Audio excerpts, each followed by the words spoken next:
For the first time here in the U.S., a baby was born to a mother who received a uterus transplant. Many are calling this a miracle baby, who's part of a clinical trial at Baylor University Medical Center at Dallas. On this day, a multidisciplinary team at Baylor University Medical Center in Dallas prepares for the culmination of a landmark clinical trial. A moment that represents a new chapter in infertility treatment research.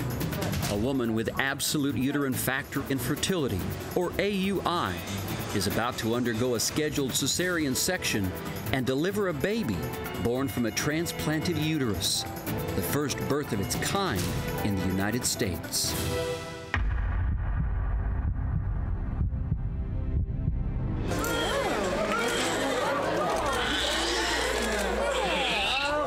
I get emotional, even now.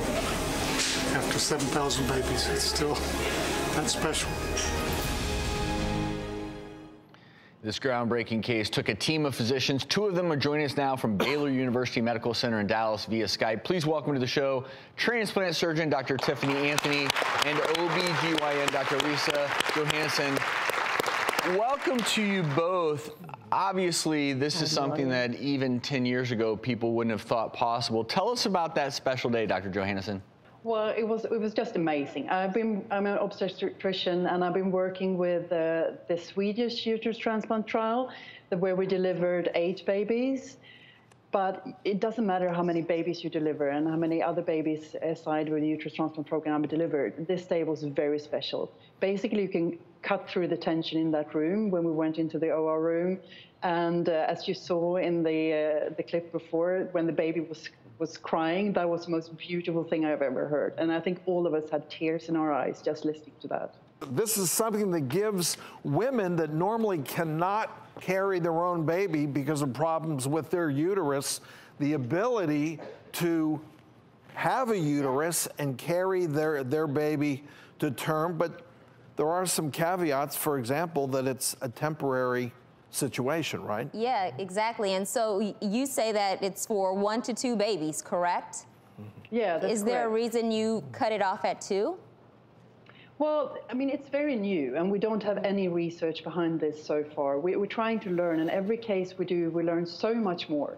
And in the future, we might allow for more babies, but for now, we're saying 2. And the reason for that is that we want to take out the uterus as soon as we can. We don't want to expose the female to immunosuppression for a very long time. So we decided that 2 pregnancies, or approximately 5 years, is what we can do at the moment. Okay. And this is part of a clinical trial, and as with any transplanted organ, you know, the recipient needs to be on immunosuppressive agents. And I want to actually talk about that. Dr. Anthony, as a transplant surgeon, what is your role in this clinical trial up to date? Hi, I was a part of the large collaborative team of OB-GYN and transplant surgeons. I was involved in both the donor operations and the recipient operations. The majority of our transplants have been from altruistic donors, so women who just came forward to donate their uterus. So these are living donors' uterus transplants.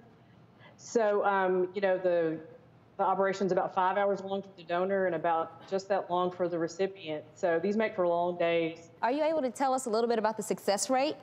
For us, we've done a total of 8 transplants, and we've had 3 technical failures early on, and then we've had 1 other failure. So we have the 1 birth, we have another woman who is in late stages of pregnancy, and then the other remaining participants are in different phases of the clinical trial, which we're not speaking of yet because for their sake.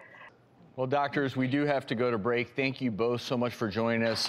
And obviously, yes, a lot still to be done. This is a clinical trial. And incidentally, because everyone's obviously hearing about this, you know, this is something estimated cost can be up to $500,000. So this is not something that is, quote unquote, ready for prime time, and a lot still to be learned. Procedures and the downsides of immunosuppressive drugs. So there's still a lot to learn. Still a lot to learn.